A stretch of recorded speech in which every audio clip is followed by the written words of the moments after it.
Bismillahirrahmanirrahim. Assalamualaikum warahmatullahi wabarakatuh. Sekarang kita memasuki section yang ke-8 pada minggu yang ke-9, karena pada minggu ke-8 kita UTS. Pada section ke-8 ini kita masuk kepada judul soil compaction, pemadatan tanah.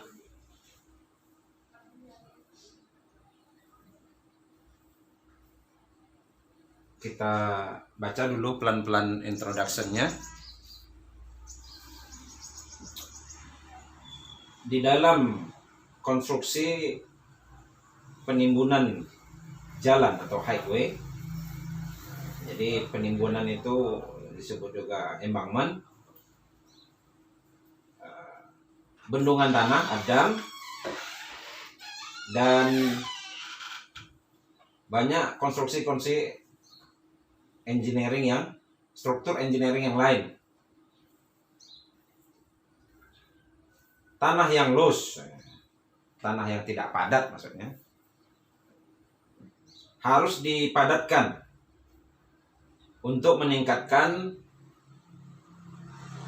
unit weight mereka atau gamanya, untuk meningkatkan gamanya, their unit weights atau berat volumenya. Pemadatan meningkatkan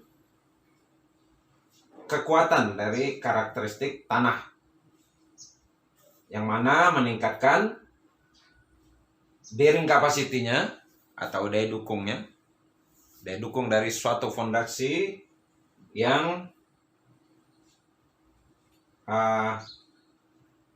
berdiri di atasnya. Biasanya fondasi ada di atas tanah timbun yang dipadatkan. Pemadatan juga menurunkan sejumlah settlement atau penurunan yang undesirable, yang tidak diinginkan dari struktur, dan meningkatkan stabilitas slope atau lereng dari tanah timbun itu. Ini biasanya penggunaan alat berat yang digunakan di lapangan untuk pemadatan tanah. Biasanya yang digunakan ini smooth wheel roller, atau kalau istilah lain kita biasanya tandem roller. Ada siput roller, ini alat-alat pemadat yang dipergunakan di lapangan untuk memadatkan tanah ya. Salah satunya smooth wheel roller atau tandem roller, siput roller. Nah, ini siput roller ini suatu alat pemadat yang berbentuk kaki domba, siput. Jadi ada tonjolan-tonjolan di bannya. Nanti bisa Anda lihat, mungkin kalau diketik ini siput roller ini, ketik aja di Android Anda, akan keluar bentuknya, bagaimana bentuk siput roller itu kalau ingin tahu bentuknya. Rubber, dan juga ini rubber tire roller. Nah, ini kalau biasanya kita di lapangan menyebutnya pneumatic tire roller atau PTR. Sama tuh. Rubber tire roller, pneumatic tire roller atau PTR. Orang lapangan biasanya nyebutnya PTR. Dan juga di sini vibratory roller. Nanti di lapangan disebut juga dengan vibrator roller. Biasanya ini adalah roller yang mempunyai penggetar pada bannya. Jadi dia memadatkan dengan sambil menggetarkan roda besinya. Ya, sekali lagi, kalau ingin melihat bentuknya silahkan diketik saja di Android masing-masing.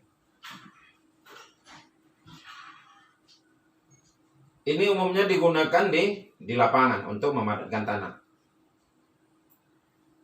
Ada lagi di sini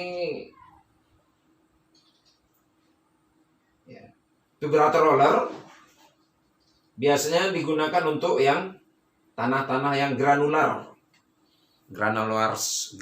soil, atau tanah-tanah yang berbutir kasar, tanah yang mengandung butiran kasar, seperti tanah-tanah selected embankment atau tanah timbun pilihan, agregat base kelas C, agregat base kelas B, agregat base kelas A. Itu alat pemadatnya biasa digunakan vibrator roller. Nah, ini penyesuaian alat dengan jenis tanahnya. Jadi kalau tanah-tanah yang berbutir kasar atau granular soil biasanya menggunakan alat berat vibrator roller. Nanti kalau tanah-tanah yang berbutir halus seperti lempung Kelanauan, Lanau Kelempungan, yang biasa digunakan ya ini siput roller, ini yang paling baik. Kalau nggak ada siput roller ya usahakan ini rubber tire roller atau PTR. Jadi penyesuaian alat pemadat di lapangan dengan jenis tanahnya. Jadi kalau tanah yang berbutir halus sebaiknya memakai siput roller atau PTR. Sedangkan tanah-tanah yang berbutir kasar biasanya digunakan vibrator roller. Ini ada satu lagi alat vibrofloat device. Ini atau disebutkan vibroflotation. Ini digunakan untuk tanah-tanah granular yang pada deposit yang dengan kedalaman tertentu. Jadi vibroflotation ini biasanya kalau dia tanah yang mau dipadatkan itu dalam, ya mungkin sampai bisa 10 meter, ini kita biasanya digunakan vibroflotation. Ini agak jarang digunakan di Indonesia, tapi sudah ada. Jadi kalau yang di atas ini, alat-alat yang tadi ini biasanya pemadatannya paling-paling setebal 30 cm paling mampu memadatkan. Tapi kalau vibroflotation ini dia mampu sampai 10 meter lebih. Cuman dia per titik. Nah, nanti kita lihat penjelasannya lebih lanjut.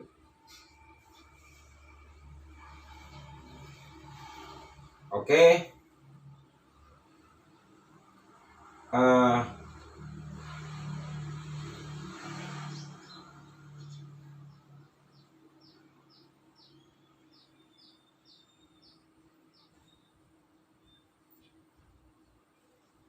Prinsip umum dari pemadatan. Di sini lebih ditekankan kepada mengukur derajat kepadatannya dengan ini, dry unit weight atau gamma D. Jadi pada compact sand test ini kita lebih kepada melihat ini derajat pemadatan dari tanah yang diukur dengan dry unit weight-nya, gamma D. Nah, kita udah kenal sebelumnya itu gamma D. Sini dijelaskannya jika air ditambahkan pada tanah selama pemadatan, reaksinya adalah air itu sebagai agen dari softening, melembutkan dari si tanah. Partikel-partikel tanah akan slip atau saling menyusun, tergelincir gitu, masing-masing terhadap mereka, dan bergerak kepada suatu arah posisi yang memadat. Jadi dia saling mengisi gitu ya. Slip atau mengisi pada saat dia pemadatan. Di sini dry unit weight atau gamma D setelah dipadatkan, pertama dia akan meningkat sebagai suatu peningkatan dari moisture content atau water content atau W ya. Jadi moisture content, water content, nah sama ini. Jadi lagi-lagi muncul gamma D dan W. Ini bisa juga disebut moisture content. Jadi dua variabel ini yang paling harus diperhatikan pada proses pemadatan, gamma D dan W. Unit weight, ini banyak gamma D ini bisa berat volume apa? Berat volume kering atau dry unit weight. Ini dan satu lagi kadar air atau W. Oke, kita lihat berikut apanya, prinsip-prinsip umumnya.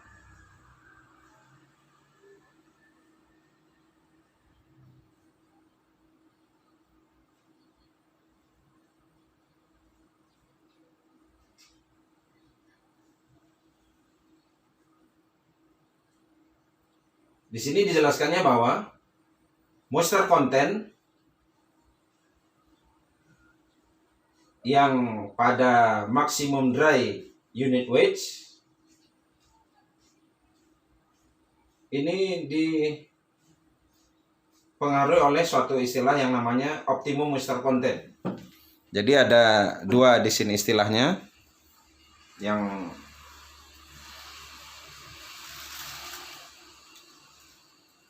jadi ada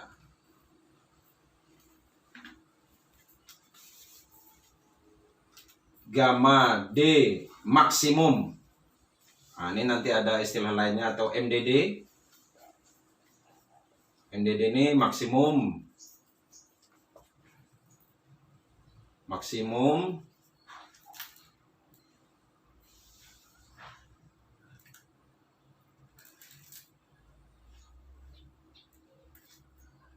dry density. Nah, ini nanti akan berbarengan dengan istilahnya OMC atau optimum moisture content. Jadi pada tanah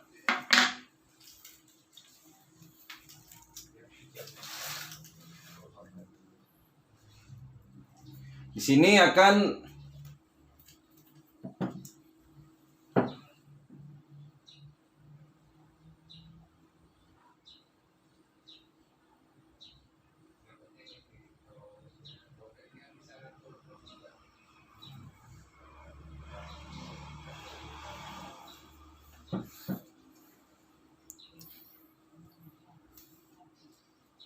kepadatan suatu tanah ditunjukkan dia itu padat apabila gamma D max-nya ini atau MDD-nya ini maksimum.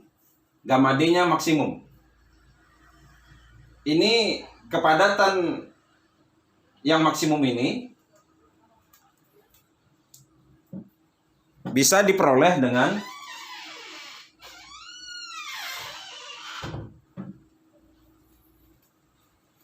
apabila kondisi kadar airnya optimum atau optimum moisture content. Nah, di sini kadar air optimum. Ini sudah biasa nanti disebutkan dalam proses-proses pemadatan, digunakan istilah MDD dan OMC. Pasti dia terjadi kepadatan maksimum pada saat kadar air optimum. Jadi begini istilahnya, tanah itu pada kadar air minimum, airnya minimum, dia tidak mau padat.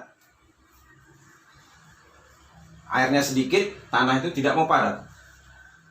Begitu juga kalau airnya banyak atau airnya maksimum, tanah itu juga tidak mau padat. Jadi kalau airnya sedikit tidak mau padat, kalau airnya banyak juga tidak mau padat. Jadi kalau airnya minimum tidak mau padat, kalau airnya maksimum tidak mau padat. Dia maunya kondisi airnya optimum. Kondisi di mana antara minimum dan maksimum. Jadi minimum, optimum, maksimum. Jadi kita harus mencari di mana kadar air optimum ini. optimum moisture content ini. Ini harus diuji di laboratorium untuk mendapatkan nilai gamma D max ini, poin 1 ini, dan poin 2 mencari OMC ini.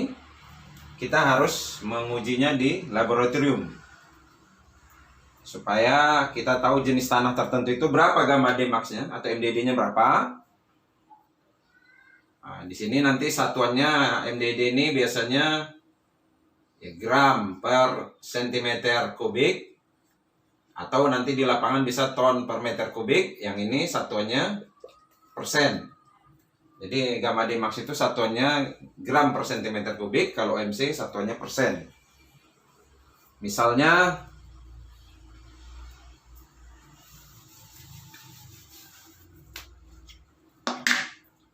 nilai gamma D max suatu tanah misalnya, atau MDD-nya itu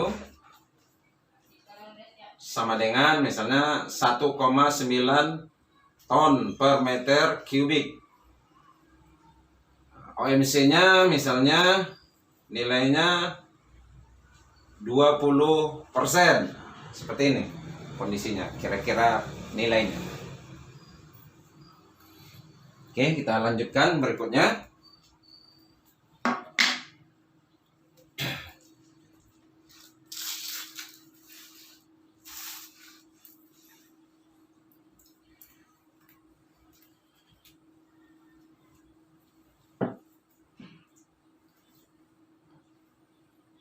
Di laboratorium, uji tes di laboratorium umumnya menggunakan apa? Perolehan yang disebut dengan maksimum dry unit weight atau gamma D tadi ya, gamma D maksimum. Dan untuk memperoleh optimum moisture content atau OMC ini bisa diperoleh dengan uji yang disebut dengan Proctor compaction test. Jadi nanti ada di uji di laboratoriumnya. Proctor compaction test.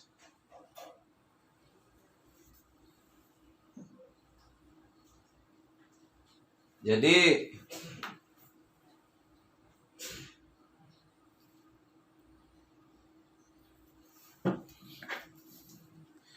nanti di lab, uji lab ya. Uji laboratorium, uji kepadatan di lab 1 ini proctor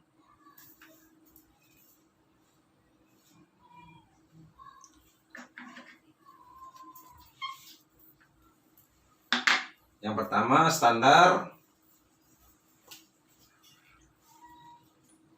proctor test. Yang kedua nanti modified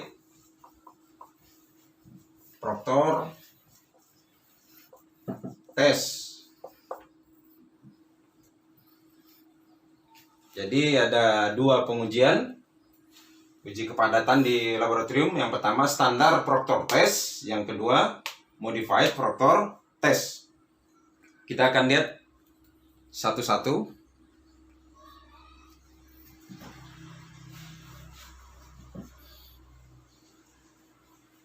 Standar proctor test.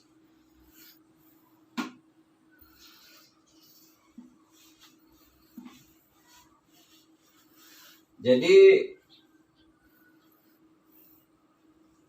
di laboratorium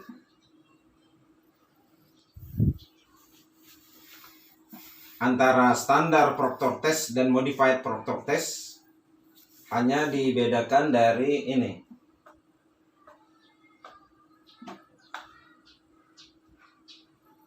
Ini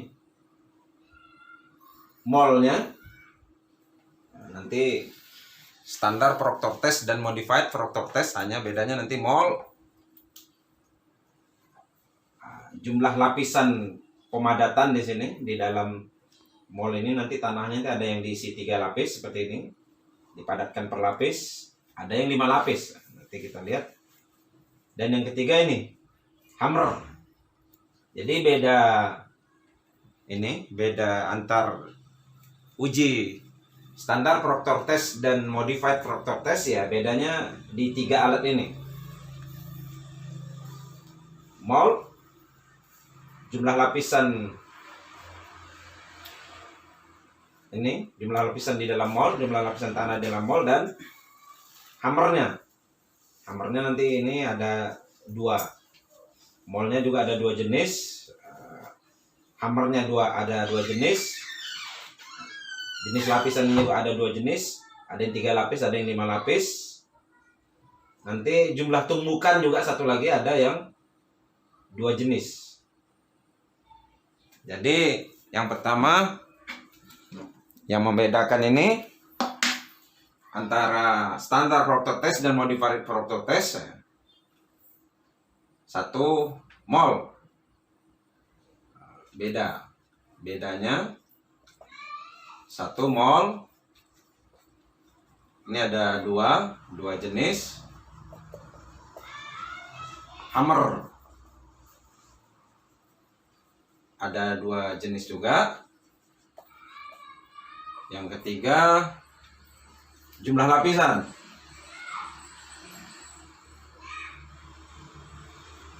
Lapisan pemadatan. Ini 2 jenis juga. Dan satu lagi jumlah tumbukan.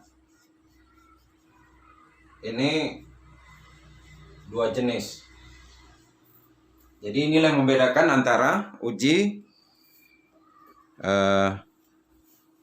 standar Proctor Test dan modified Proctor Test.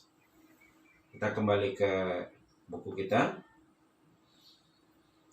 Nah, ini ada standar Proctor Test. Jadi kita lebih mudahnya melihat ini demolnya.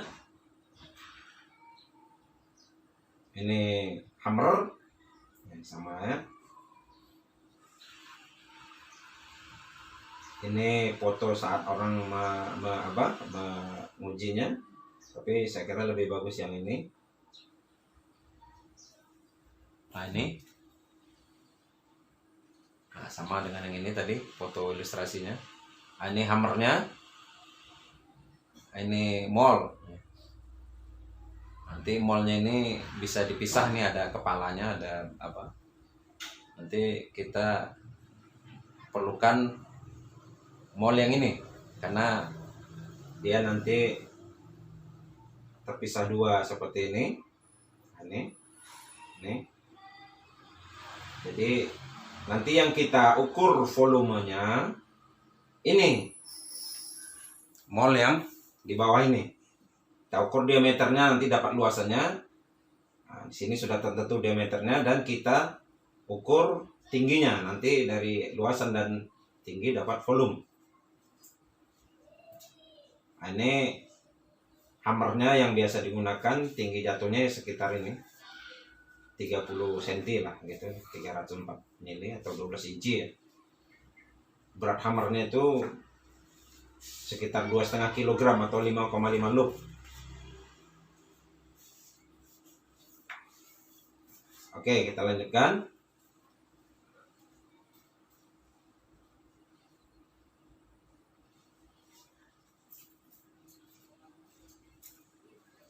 Di sini tetap saja kita menggunakan istilah-istilah ini ya. Istilah yang paling umum ya, gamma. Yang gamma biasa, nanti gamma itu W per P. Tanah yang di dalam mol ini, dalam mol, nanti kita isi tanah.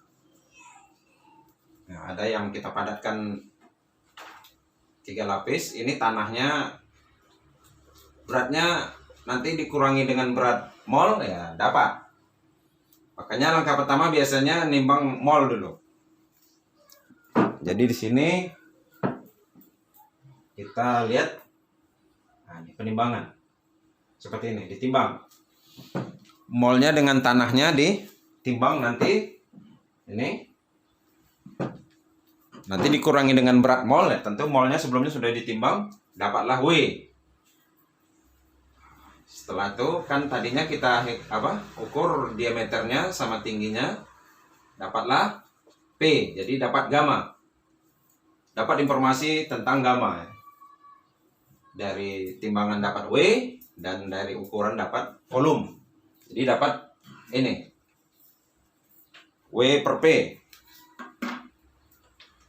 Setelah itu kita ambil sedikit tanah dari sini, dari bagian ini. Kita ambil sedikit tanah dari bagian yang ini. Ini. Kita uji kadar airnya. Kita uji kadar airnya. Dapatlah W. Kadar air ya. Makanya nanti kita gabungkan gamma dan W ini menjadi gamma D. Nah, di sini terlihat bahwa ini gamma D sama dengan gamma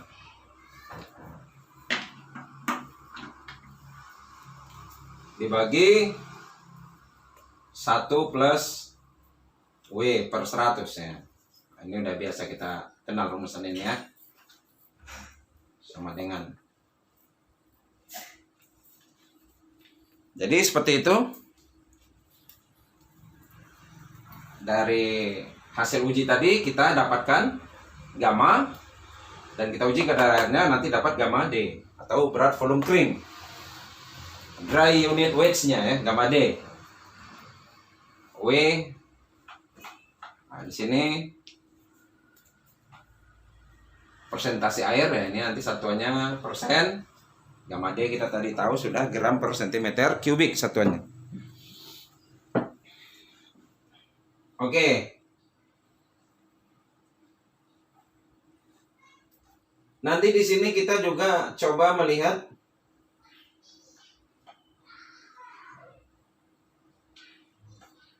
hubungan ini.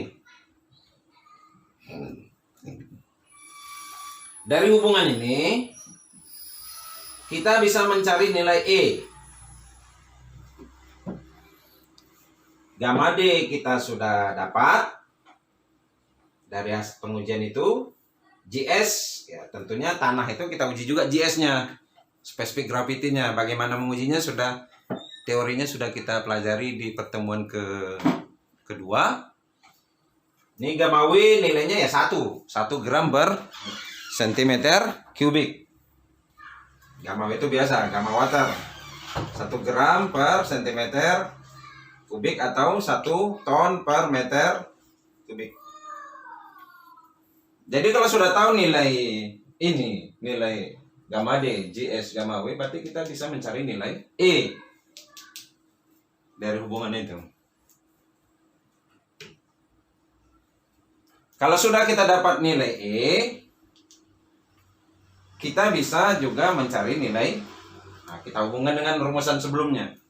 S dikali E sama dengan GS dikali E, W. Tentunya kalau sudah kita tahu nilai E dari sini kita dapatkan. Nah, ini kita bisa mencari derajat kejenuhannya, S-nya. Nah, tentunya S sama dengan jadinya GS kali kadar air dibagi dengan E. Nah, dapat pula kita nilai E-nya, nilai S-nya. Derajat kejenuhan tanah tersebut. Ya, jadi dari uji standar Proctor atau modified Proctor kita bisa mendapatkan nilai gamma D. Setelah gamma D, ya, ini kita uji pula GS-nya, dapat E, point ratio-nya. Dari point ratio didapatkan, kita bisa mendapatkan nilai S, derajat kejenuhan. GS dikali W, kadar air ini sudah kita tahu kadar airnya tadi sini. GS-nya kita sudah uji juga sebelumnya.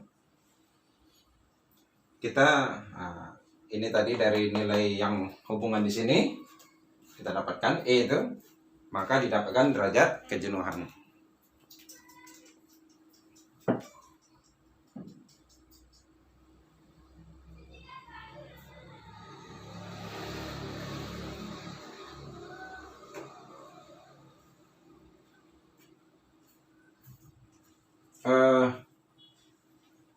standar pengujian. Nah, di sini ada prosedur ya. Biasanya kita memakai ASTM atau memakai ASTO, dan kita pakai SNI ya, Standar Nasional Indonesia, biasanya mengadopsi juga ke sini. Jadi kalau ASTM itu D698. Kalau ASTO-nya T99. Nah, ini ASTO 1982. Jadi ini standar prosedur pengujian. Nah, ini perlu juga kita ketahui standar prosedur pengujiannya. Oke, kita lanjutkan.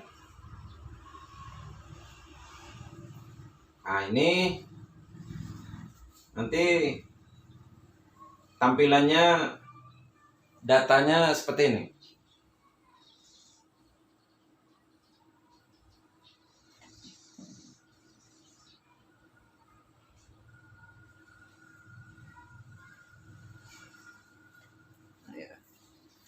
Nanti hasil dari pengujian kita akan dapatkan grafik seperti ini. Nah, ini didapatkan gamma D maksimumnya. Maksimum gamma D itu gamma D max atau MDD ya tadi. Dan OMC-nya, optimum moisture content. Nah, di sini kelihatan optimum moisture content-nya diperkirakan nilainya sekitar ya 13%. Kalau di sini gamma D maksimumnya nilainya sekitar 116 log per feet kubik ya. Ini satuan ini biasa internasional, kita nanti satuannya gram per centimeter kubik aja. Nanti bisa kita ganti. Ini jadi di sini nampak sekitar 116 log LB per feet kubik. Atau nanti sekitar misalnya 2 gram per centimeter kubik. Nah, nanti kita ganti satuannya. Nah, di sini nanti ada juga garis ini. Untuk mendapatkan grafik ini, itu kita tadi melakukan pengujian standar Proctor atau modified Proctor test. Ya, dengan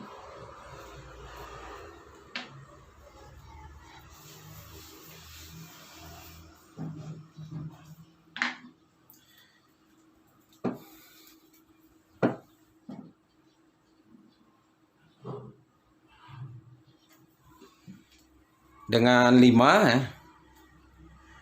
Misalnya begini. Hasil pengujian Proctor test.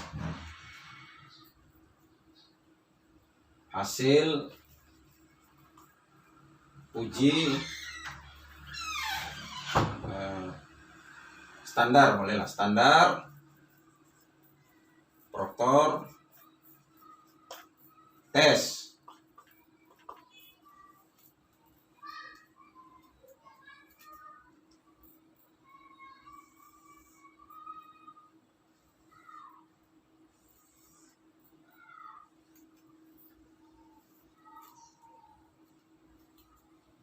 Ini nomor, ini deskripsi misalnya.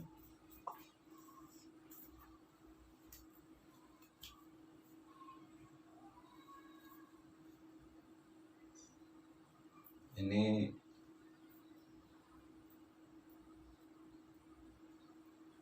gamma D, nilai gamma D, satuannya gram per centimeter kubik.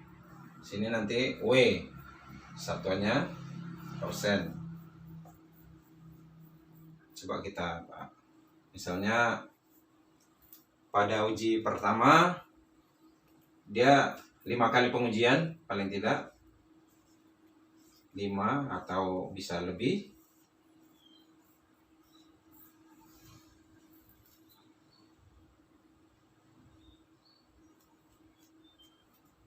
Uji yang pertama misalnya,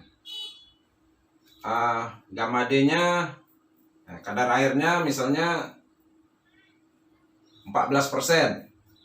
Yang kedua misalnya 18%, yang ketiga 22%, yang keempat 26%, yang kelima 30%. Ya, biasanya rangkauannya kira-kira seperti itu. Gamma D-nya dapat nilai misalnya ini 1,6. Nah, ini 1,7. Ini 1,9. Ini balik 1,8. Ini 1,6. Nah, di sini deskripsinya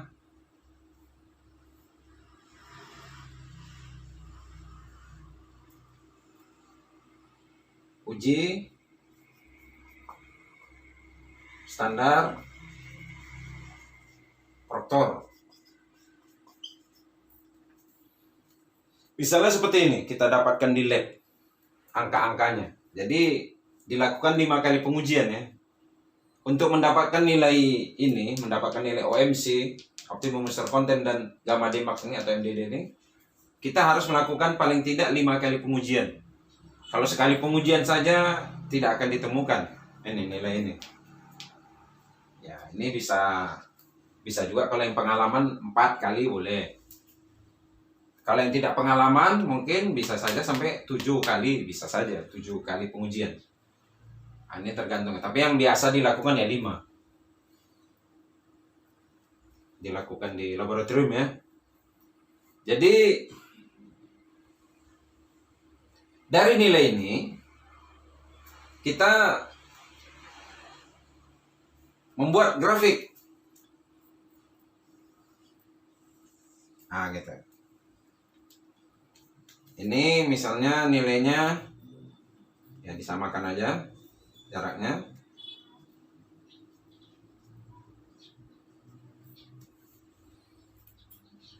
Misalnya kita mulai dari ini satu, di sini Gamma D ya.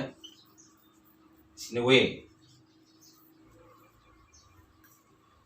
Ya, kita buat juga satuannya biar lebih lengkap, gram per sentimeter kubik. Gamma D satuannya persen, ini koma ya. Nah, ini misalnya dimulai dari 1,6 ya. Kita mulai dari sini dari 1,5, 1,6, 1,7, 1,8, 1,9, 2 gitu ya. Yang ini dari mulai 14 ya. Bisa aja mulai dari misalnya 14, 18, 22, 26, 30. Kita plotkan 1,6 sama 14. Nah, ini. Nah, dapat seperti ini satu titik. 1,7 sama 18. 1,7 sama 18. Nah, dapat titik kedua. 1,9 sama 22. 1,9 di sini. 22. Nah, ini titik ketiga. Ini 1,8 dengan 26. 1,8 dengan 26. Nah, dapat titik keempat. 1,6. Nah, ini 1,6 sama 30. Dapat titik ke 5. Nah, dari sini kita bisa menghubungkan nanti kira-kira bentuknya seperti itu. Mirip dengan ini. Jadi kadar airnya, OMC-nya menunjuk angka, ini OMC. Sama dengan ini. Sini gamma D. Ini menunjuk gamma D max. Ya, sama dengan ini. Maksimum gamma D, sama itu. Nah, dapat kita grafik ini. Ini. Dan contoh ini tolong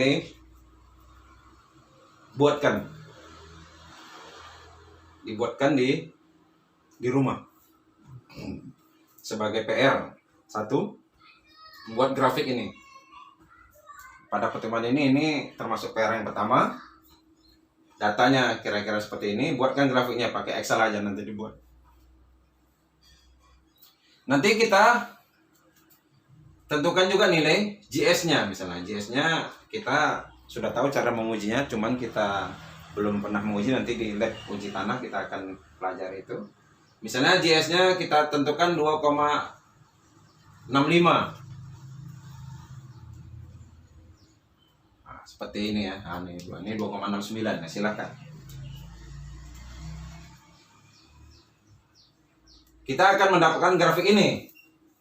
Ini namanya grafik zero air void line atau zero air void curve. Nanti ada istilahnya ZAPV ya, void ya, zero air void curve. Ada yang namanya zero air void line ya, ZAPL. Nah, kalau disingkatkan nanti ZAPL. Ini yang umumnya kita lakukan di Indonesia biasanya ini ZAVL, garis ini. Bagaimana kita mendapatkan garis ini? Nah, ini dia. Kita lihat apanya, rumusannya. ZAVL ini adalah garis di mana ZAVL ini, garis ini tadi. Nah, ini adalah garis di mana, kalau kita artikan satu-satu, kalau curve ini kita jadikan garis di mana nilai persentase rongga udaranya 0 ya. Kepadatan itu tidak ada lagi rongga udaranya. Ini hanya dalam teori.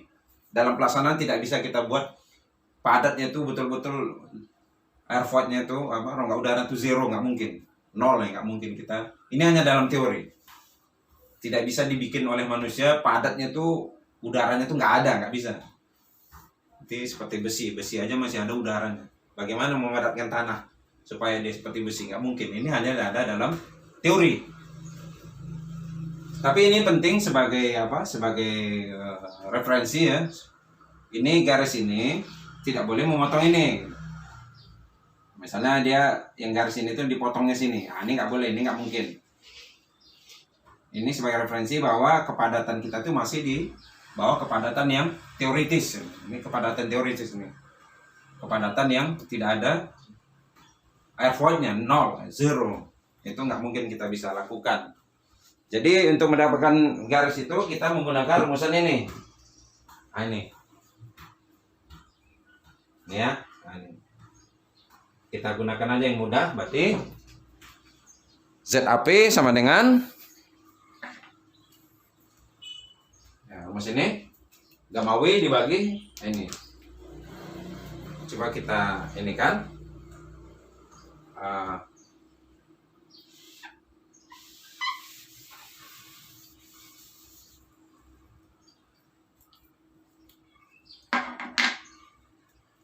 Jadi rumusannya gamma ZAPL ya, biasanya ditulis seperti ini. Itu sama dengan gamma W dibagi kadar air ditambah 1 plus GS. Nah, ini tadi. Ya, kita inilah. Misalnya tadi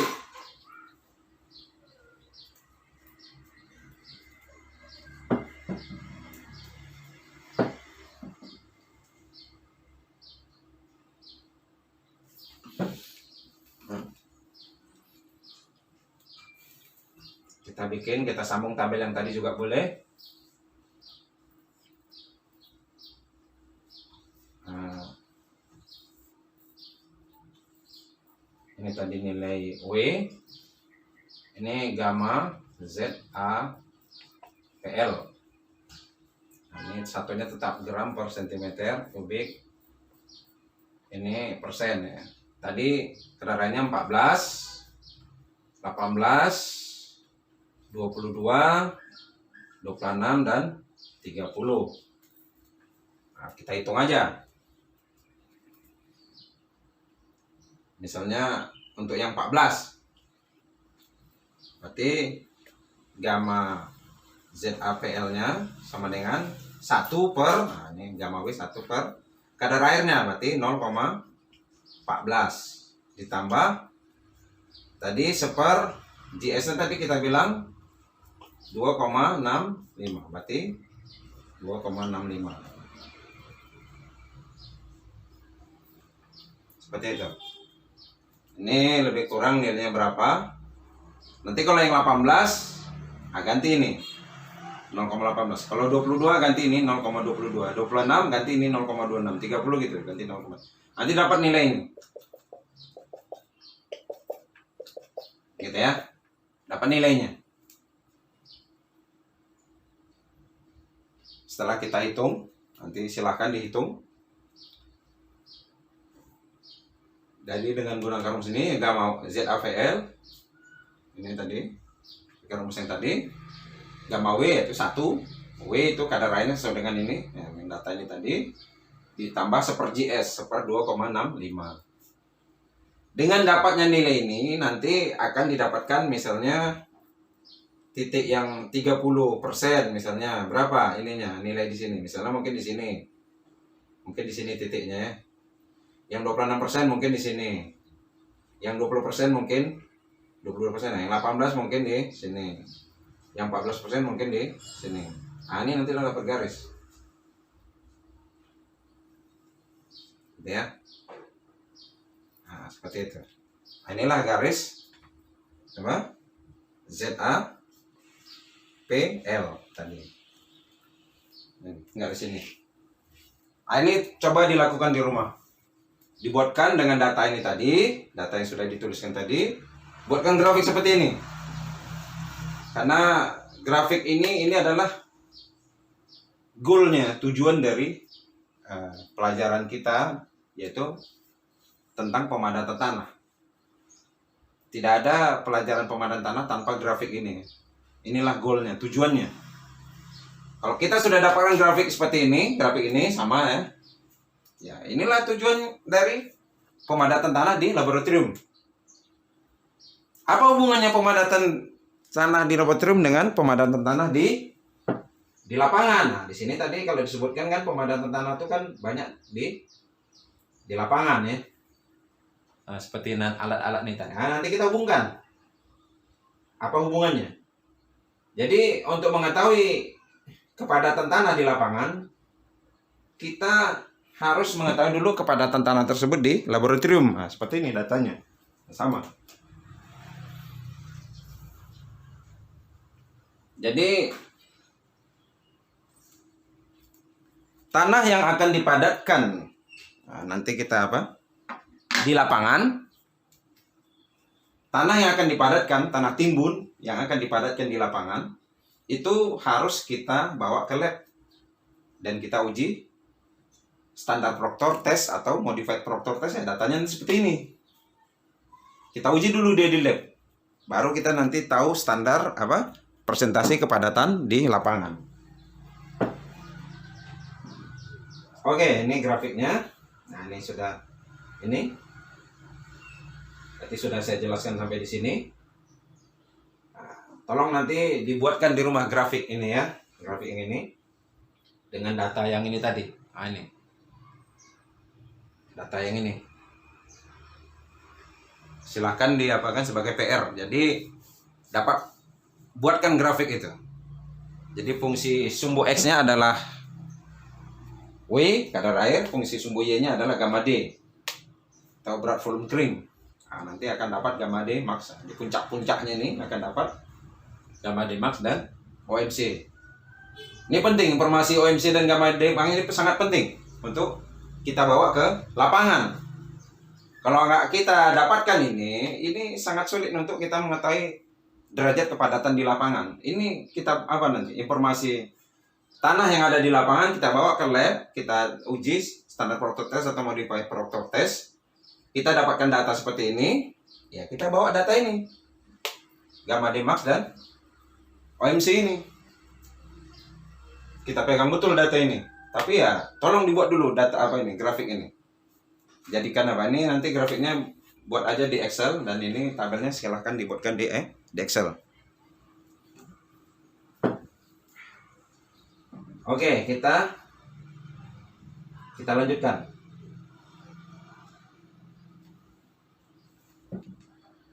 Di sini ada faktor-faktor yang mempengaruhi pemadatan.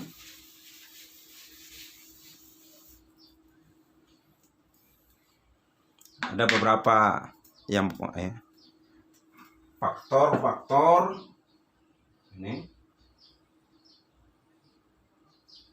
yang mempengaruhi pemadatan.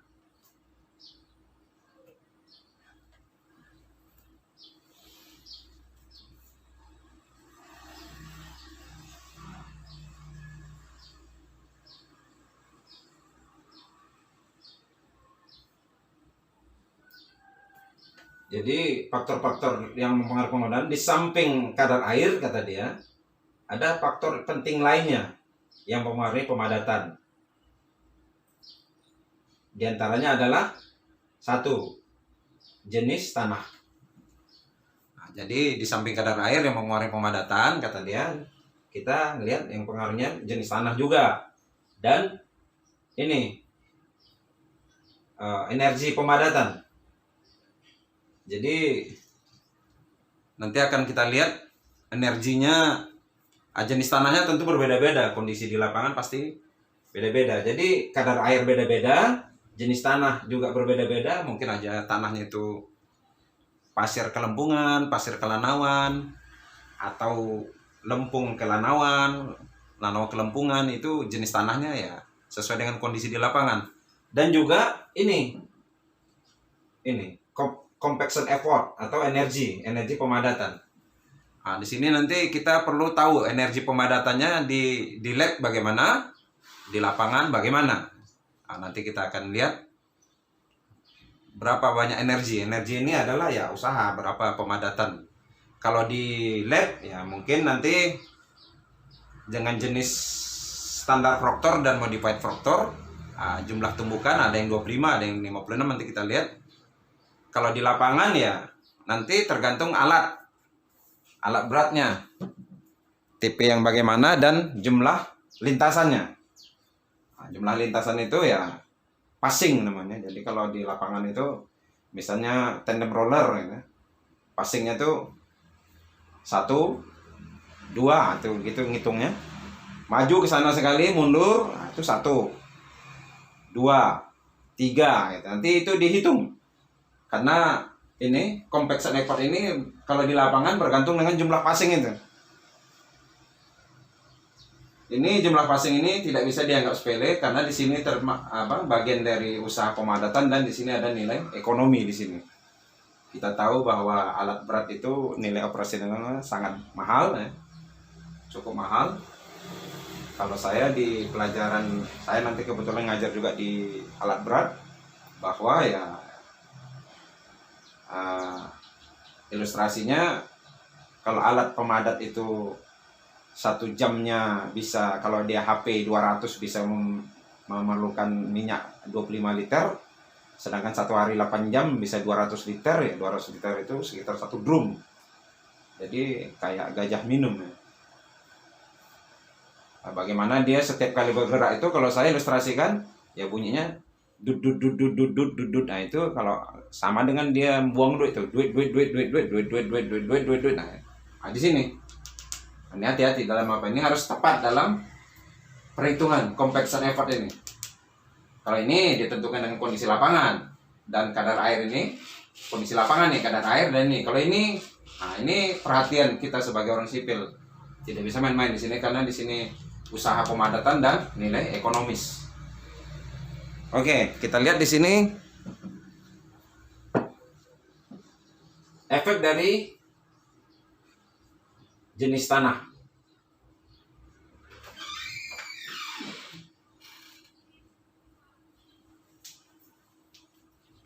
Jadi kalau efek dari jenis tanah, kita bisa lihat di grafik ini. Nah, ini.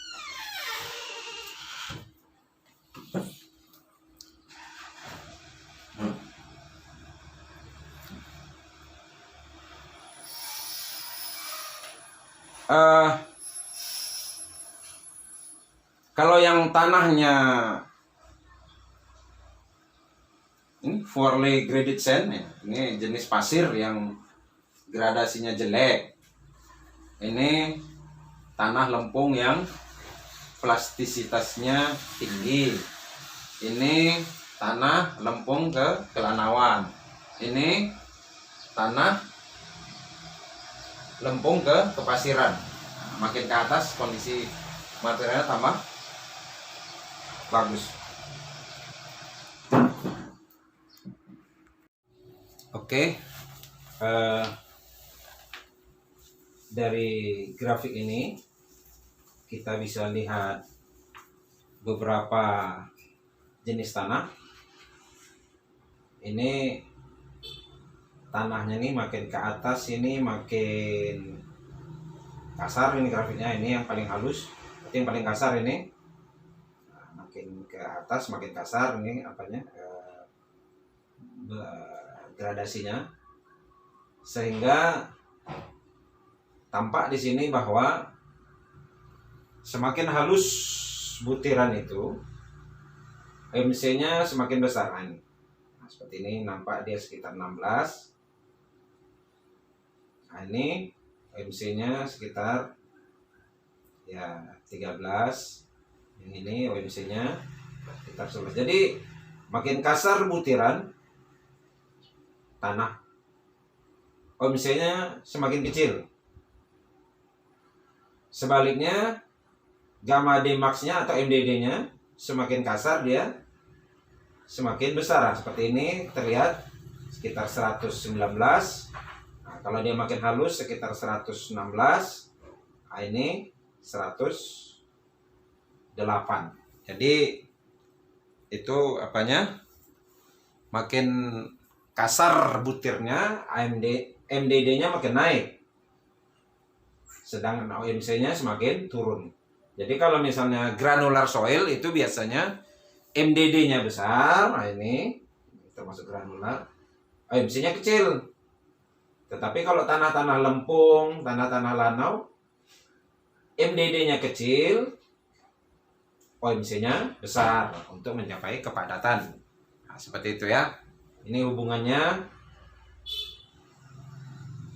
Kita lihat lagi. Ini beberapa tipikal yang kondisi-kondisi kepadatan tanah.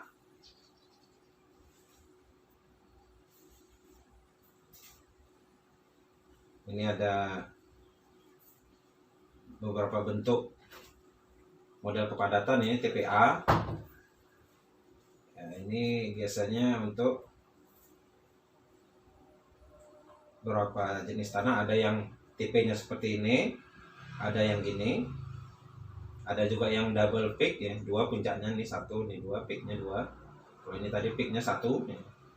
Kalau ini outshape ya. Ini ada nanti beberapa jenis tanah, tapi secara umum bentuk kurva kepadatan ada lain. Nah, ini kasus-kasus saja terjadi seperti ini, mungkin seperti ini itu hanya kasus, itu beberapa kasus. Oke, kita lanjutkan.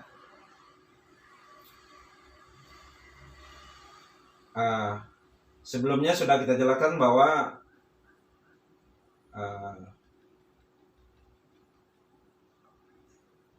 faktor-faktor yang mempengaruhi kepadatan, yang pertama jenis tanah atau tipe tanah.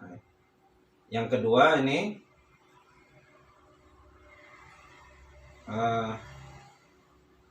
pengaruh dari usaha dari pemadatan atau energi. Effort ini bisa energi. Jadi kalau di lab, di laboratorium, energi yang digunakan E sama dengan ini jumlah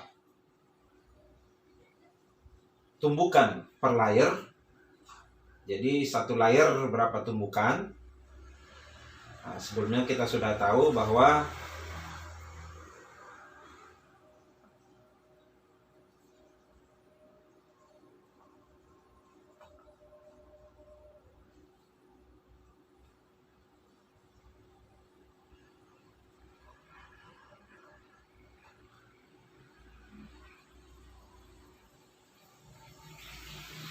seperti ini. Jumlah tumbukannya 25 per lapis. Ini 5, satu lapis ini 25 tumbukan, jumlah lapisannya 3. Jadi di sini jumlah blouse, jumlah tumbukan per layer itu umumnya 25, tetapi nanti bisa juga 56. Kita lihat nanti ada tabelnya. Sudah tuh jumlah layer, jumlah lapisan 3. Ini nampak sini jumlah lapisannya 3, 1, 2, 3 gitu ya. Dalam usaha pemadatan. Jadi setiap lapis ditumbuk 25 kali, pada ditumbuk 25 kali, ditumbuk 25 kali dengan 1 kali tumbukan ya. Ini tinggi jatuhnya seperti ini hammernya. Di sini ada juga weight of hammer, berat hammer. Berat hammer itu ada yang kecil ya, 2,5 kilo seperti ini. Ini 2,5 kilogram. Nanti ada yang besar untuk yang modified. Dan satu lagi dikalikan dengan tinggi jatuh dari hammer. Kalau di sini nampak tinggi jatuhnya, nah ini drop 12 inci ya. Tinggi jatuhnya tentunya nanti dikurangi dengan tinggi dari ini hammernya ini. Jadi sekitar 12 inci. Oke.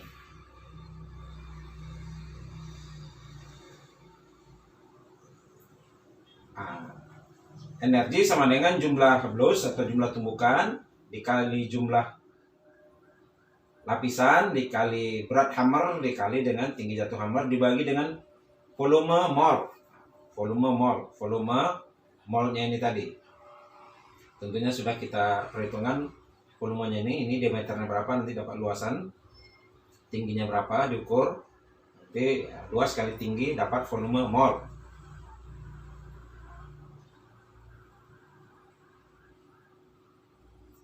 Sini ada contohnya. Misalnya jumlah tumbukan 25,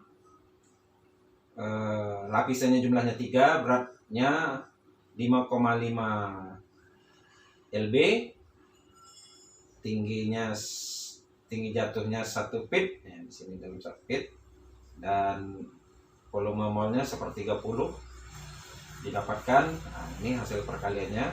Ini sama dengan 592,5 kJ per meter kubik. Itu energi yang diterapkan di laboratorium. Kita baru cerita masalah pemadatan ini sampai batas masih di laboratorium tanah.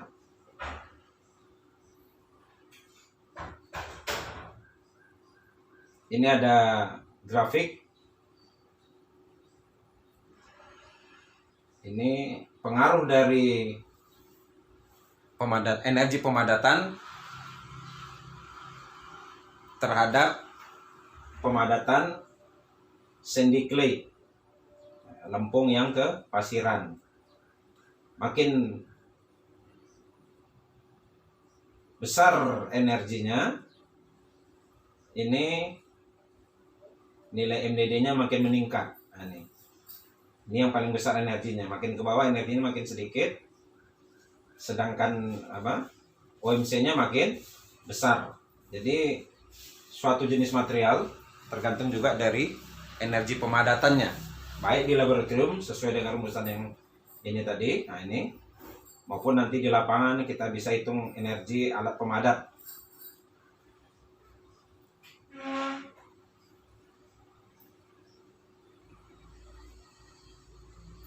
Satu lagi standar pemadatan yang ada di laboratorium, yaitu modified Proctor test. Yang pertama tadi, jenis pemadatan pertama adalah standar Proctor test. Yang pertama tadi halaman sebelumnya.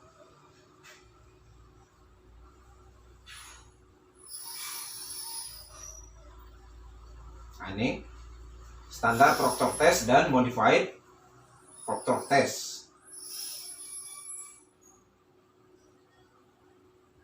Ini lanjutannya modified proctor test. Antara standar proctor test dan modified proctor test bedanya, kalau di standar proctor test jumlah lapisan 3, di sini 5. Jumlah blusnya sama 25. Berat hammernya kalau di standar proctor test 5,5 lb, ini 10 lb, berarti hampir 2 kalinya. Tinggi jatuhnya kalau di standar proctor test tingginya 1 feet sekali jatuh, nah, per drop sekali jatuh. Kalau ini 1,5 feet sekali jatuh, ya 1,5 kaki sekali jatuh. Jadi energinya juga lebih besar kalau menggunakan modified proctor test. Nah, nanti jadi ada pilihan untuk menggunakan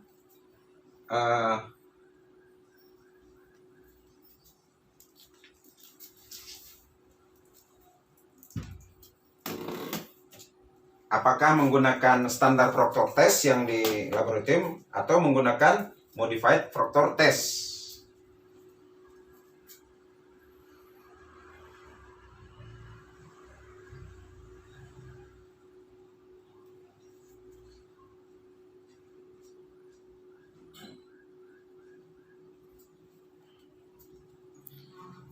Jadi pada modified proctor test energinya sekitar 2693 kJ per meter kubik. Sedangkan kalau modified proctor test tadi energinya 592,5 kJ per meter kubik, hampir ya 5 kalinya, 4,5 kali energi pada modified proctor test. Nah, ini molnya, perbandingan molnya, hammernya. Kalau yang standar ya pakai ini, yang modified pakai ini, lebih besar hammernya.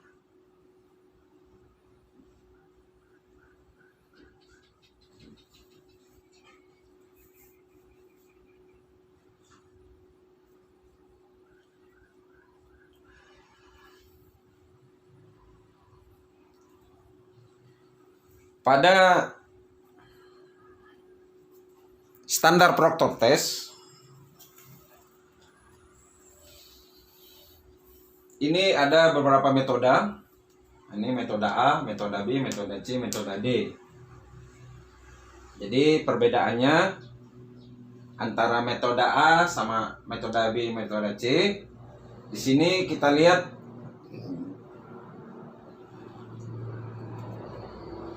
material passing shift-nya ya. Kalau dia jenis tanah lempung yang tanahnya berbutir halus, kita bisa pakai metode A atau metode B. Kalau dia yang berbutir kasar, ini lolos saringan 3/4 inci. Berarti ini seperti agregat base kelas A atau kelas B. Ini pakai metode C atau metode D. Jadi pilihannya metode A dan pada standar proctor test, metode A dan metode B ini untuk tanah-tanah yang halus. Metode C dan metode D ini untuk tanah-tanah yang kasar. Sekarang kita lihat perbedaan antara metode A dan B.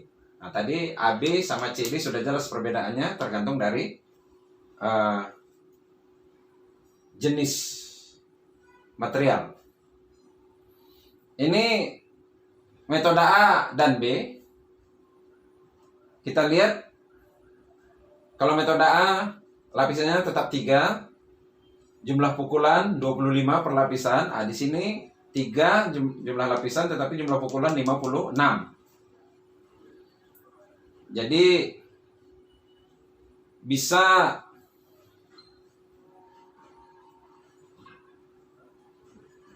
tetap menggunakan hammer yang kecil ya, 12 inci, 1 kaki ini. Ini hammernya yang kecil. Tetapi di sini kita memakai mol yang kecil. Nah, di sini pakai mol yang besar. Jadi molnya ada 2. Seperti kita jelaskan sebelumnya, ada yang kecil, ada yang besar.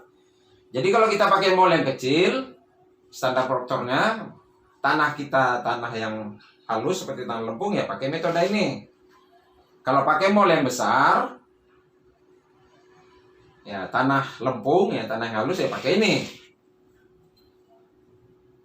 Nah, sekarang metode C dengan D apa bedanya? Begitu juga, ini kalau pakai mol yang kecil, agregat base misalnya, karena ini untuk yang kasar 3/4 inci, pakai metode C, ini mol yang kecil. Kalau metode D kita menggunakan mol yang besar, ini diameternya 6 inci, yang ini 4 inci. Jadi molnya ada dua, ada yang kecil, ada yang besar. Jadi ada pilihan, ini untuk AB untuk material yang halus, CD untuk material kasar, sedangkan ini A sama B. A ini dengan mol yang kecil, B dengan mol yang besar, ini dengan mol yang kecil, ini dengan mol yang besar. Jadi kalau dengan mol yang besar jumlah tumbukannya 56. Kalau dengan mol yang kecil 25, sama seperti ini.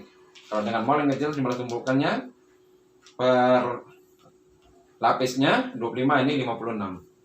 Ini yang metode standar Proctor compaction test.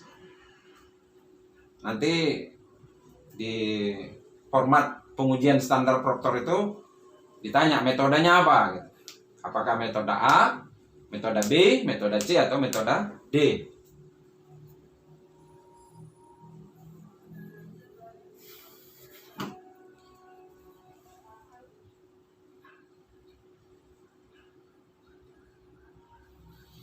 Untuk yang modified Proctor test,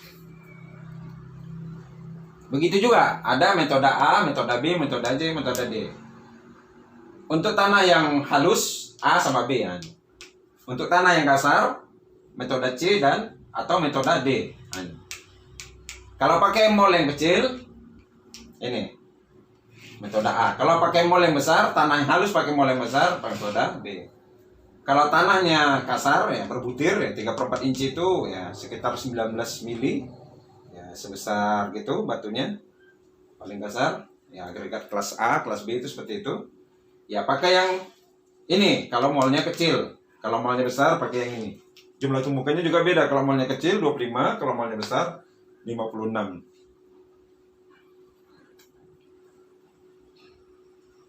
Kapan dipakai metode standar atau standar Proctor test atau modified Proctor test? Biasanya kalau jalan-jalan yang lintasnya cukup berat, kita pakai yang ini, modified Proctor test. Seperti buat jalan tol, buat landasan pesawat terbang, ini jalan nasional seperti ini. Kalau misalnya kelas jalannya tidak terlalu berat, biasanya standarnya pakai yang standar ini. Jadi kalau seperti jalan kabupaten, ya, jalan-jalan yang tidak terlalu berat, jalan provinsi yang tidak terlalu berat, ya, pakai yang ini standar Proctor test. Kita pakai pemadatan pola yang ini. Tapi kalau yang lintasnya berat, seperti jalan tol, jalan nasional, jalan antar provinsi, jalan lintasan pesawat terbang, ya jalan itu ya kita pakai yang modified Proctor test.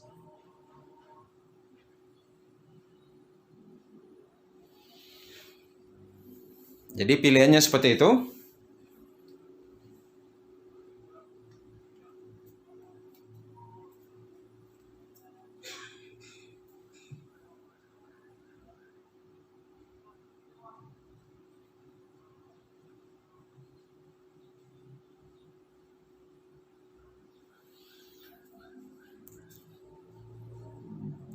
Sebagai ini tugas yang kedua dari pertemuan ini,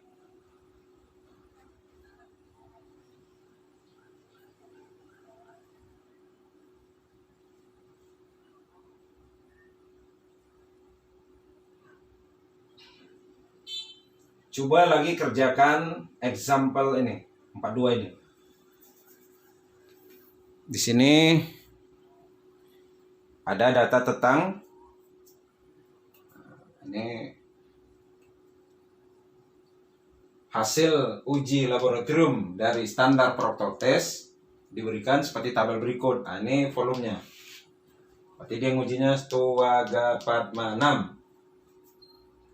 Ini berat dari tanah, berat tanah yang basah di dalam mol. Nah, ini berat tanah. Volume sudah tahu ini. Ini berat tanah, berarti kalau gamma kan mudah, berarti W per P. W. Ini kadar air. Jadi di sini sudah dapat gamma. Ya, W per V dapat apa? Dapat gamma dari masing-masing ini. Dan ini dengan kadar air nanti dengan gamma dan kadar air bisa didapat gamma D. Nah, jadi tolong ini dikerjakan lagi sebagai PR, sehingga nanti hasilnya kira-kira seperti ini.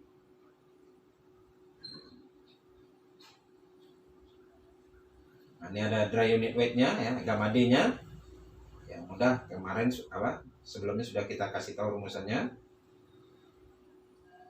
Dan ini beberapa derajat kejenuhan yang berbeda. Misalnya kalau 80%, 90%, 100%. Nah, jadi gamma D-nya ada 3. Ini untuk mendapatkan nilai ZAP, ini ada 3 baris. Nah, tolong Anda kerjakan ini. PR ini dengan data ini ya, data-datanya ini tolong menggunakan Excel, nanti dihitung ya. Kalau S nya sekian, ini berapa gamma D ya, rumusnya ini. Kalau S nya misalnya 80% ya 0,8, GS nya di sini sudah ditentukan, GS nya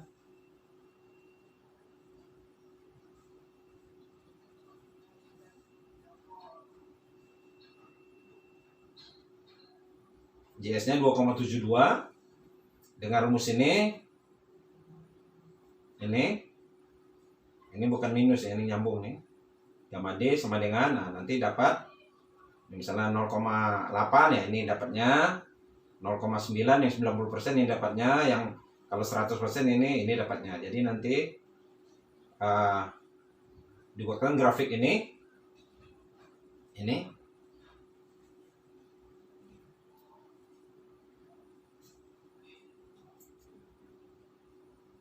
grafik yang ini didapatkan dari data ini ya. Nah, ini sebagai sumbu X, sumbu Y-nya cari nilai gamma D-nya. Nah, dari kalau sudah dapat, nanti sumbu X-nya ini tambah lagi tabel satu kolom lagi sini, cari gamma D-nya. Dan grafik yang ini 3 ini dapat dari ini.